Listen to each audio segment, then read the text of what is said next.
So is your work authorization a contract? Well, maybe. What is a contract? Well, your old Uncle Ed is here to explain it, and hopefully we can make a little sense out of this. A contract in general terms is something which is basically an agreement between two parties or more than two parties, which is intended to have legal consequences.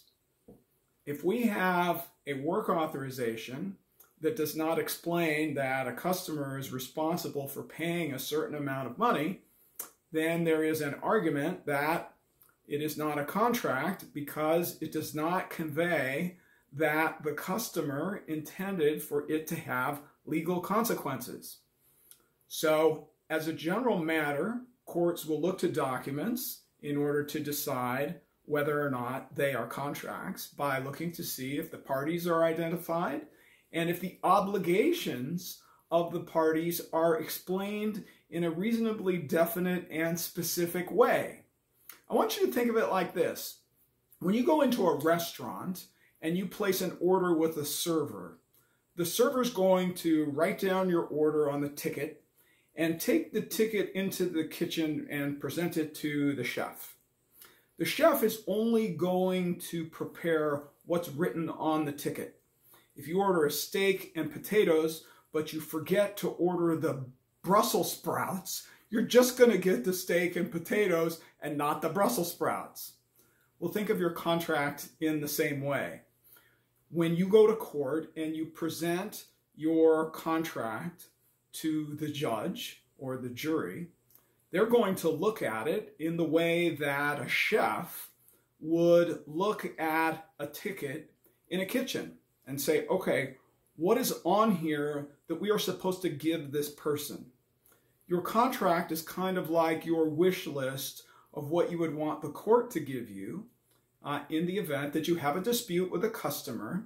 Customer is, for example, unwilling to pay. I know it's a hard scenario to imagine, but just stick with me for a minute.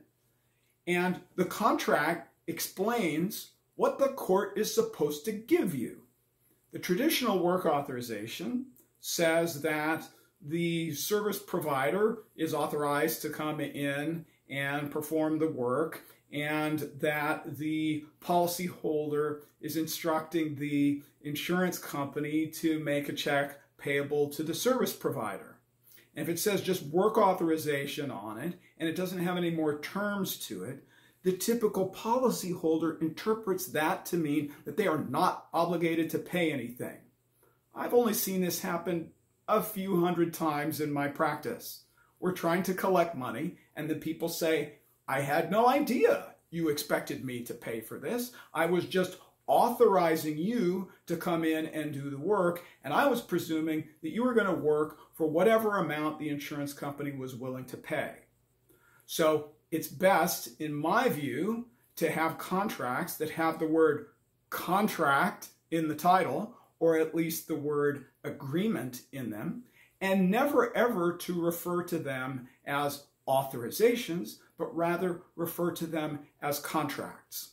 I hope all of your collections are successful and that you have really good contracts. Talk to your local lawyer. Get your contracts updated at least once a year because laws change. And you have to be particularly careful with residential projects because many states have statutes that are specific to that state about what needs to be included in a residential contract, particularly with respect to disclosures of mechanics lien laws and the right to cancel, like the 3-day right of rescission.